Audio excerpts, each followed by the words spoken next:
minamahal naming kababayan, ang Bureau of Fire Protection, Goa Fire Station ay muling nagpapaalala na atin pong paghandaan at siguraduhing ligtas sa sakuna ang ating paggunita sa undas o araw ng mga pumanaw. Marapat po lamang ay tandaan natin ang mga sumusunod na paalala. Una, siguraduhin nating nakapatay ang lahat ng ilaw at mga kasangkapang elektrikal sa kusina, kalan at mga lutuan bago tayo lumabas o umalis ng bahay. Kung maaari, ay patayin o i-off ang fuse o main switch ng buong bahay.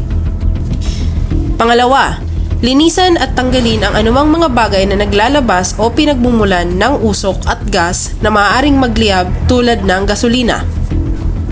Pangatlo, upang maiwasan na matapunan ng mga upos ng sigarilyo o anumang nagbabagang bagay na maaaring pagmulan ng sunog, siguraduhing nakasara ang lahat ng pintuan, bintana at mga daanan papasok sa loob ng tahanan bago umalis. Takpan din ang mga basurahang maaaring mapagtapunan ng mga ito. Pang-apat, huwag ipapatong sa karton, plastik o kahoy ang mga nasindihang kandila at ilagay ang mga ito sa lugar na madaling mapansin at makita. Panglima, iwasan ding ilagay ang nasindihang kandila malapit sa masusunuging bagay tulad ng kurtina, damit, papel at iba pa. Pang-anim, siguraduhing mataas sa abot ng mga bata ang pagpapatungan sa kandila upang maiwasan na ito'y mapaglaruan. Pang-pito, siguraduhing napatay na lahat ang nasindihang kandila bago matulog o umalis ng bahay.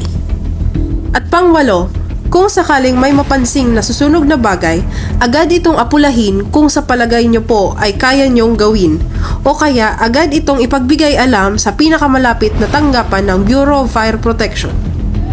Kung maaari po ay tumawag lamang sa numerong 0999-702-7195. Muli, kami po ang Bureau of Fire Protection, Goa Fire Station, laging nagpapaalala na sa pag-iwas sa sunog, hindi ka nag-iisa.